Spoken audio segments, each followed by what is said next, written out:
Hey guys, Perfect X10, thanks for joining me for another video. In this series, I'm going to be going over the Olympic recurve style.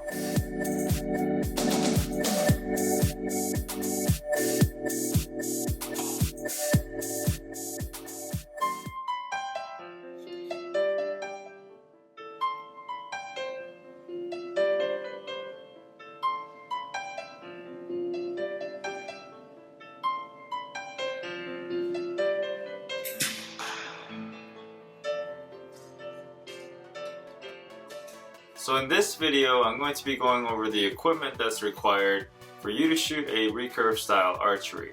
And the first piece of equipment that I want to go over is the riser.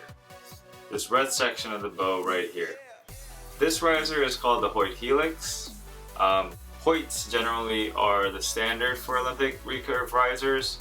But of course there are other brands such as Win & Win, Spigarelli, Samick. Buka seems to be coming onto the market pretty hard, and they're all good risers. For a beginner setup, I recommend the Hoyt XL.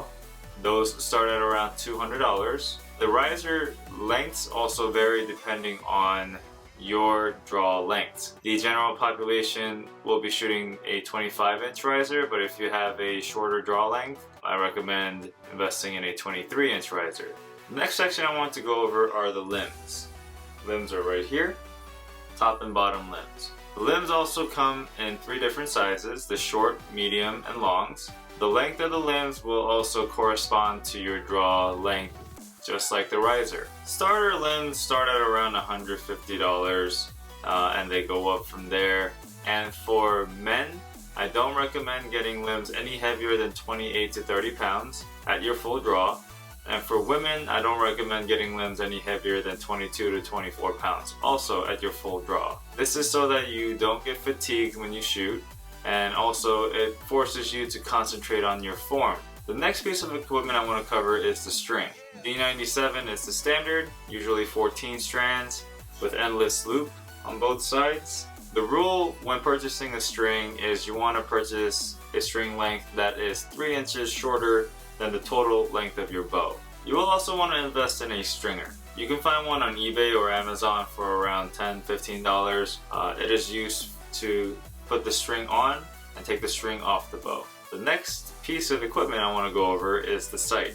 This particular sight is called the Shibuya Ultima RC. The sight is one piece of equipment that I don't recommend skimping on. The 3 brands that I recommend is the Shibuya, the Sherlock, and the XL. Be prepared to spend upwards of $250 on a sight. The sight should last you as long as the bow does, so even if you do upgrade other sections of the bow, the sight will remain the same, so it is a very good investment. The next piece of equipment I'm going to cover is the rest. The rest is right here. It's where the arrow rests on the bow for every shot. What I recommend is a stick-on recurve style rest. This one just happens to be a Shibuya. AAE, Win & Win, you really can't go wrong. You're going to be spending somewhere around $15 to $20 for a beginner recurve rest. Next thing you want to purchase is the plunger. The plunger is this silver piece right here. The plunger is used for tuning purposes, so if your arrows are too weak or too strong, the plunger allows you to correct for that. What I recommend is the AAE Champion plunger. That seems to be the standard. I've had mine for many years. They cost about $30 and have been very reliable. The next piece of equipment I recommend investing in is the stabilizer.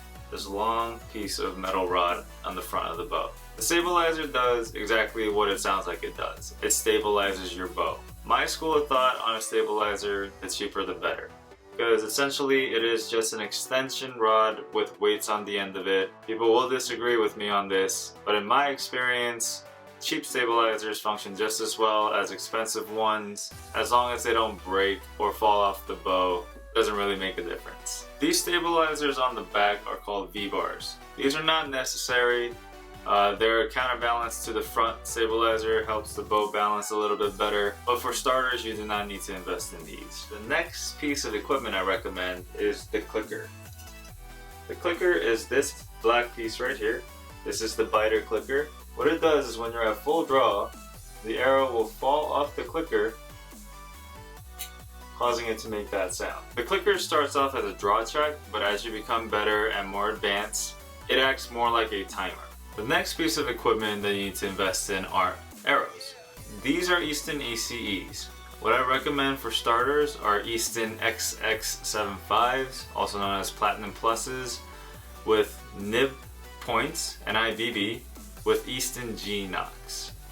Those are relatively affordable and they shoot just fine for indoors. The next set of equipment that you need are guards, tabs, and finger slings. The chest guard goes over your chest just like this. It guards your chest from being in the way of the full draw. And it protects you from being string slapped on your release. The arm guard goes on your bow arm's forearm to prevent from accidental string slaps. The finger tab,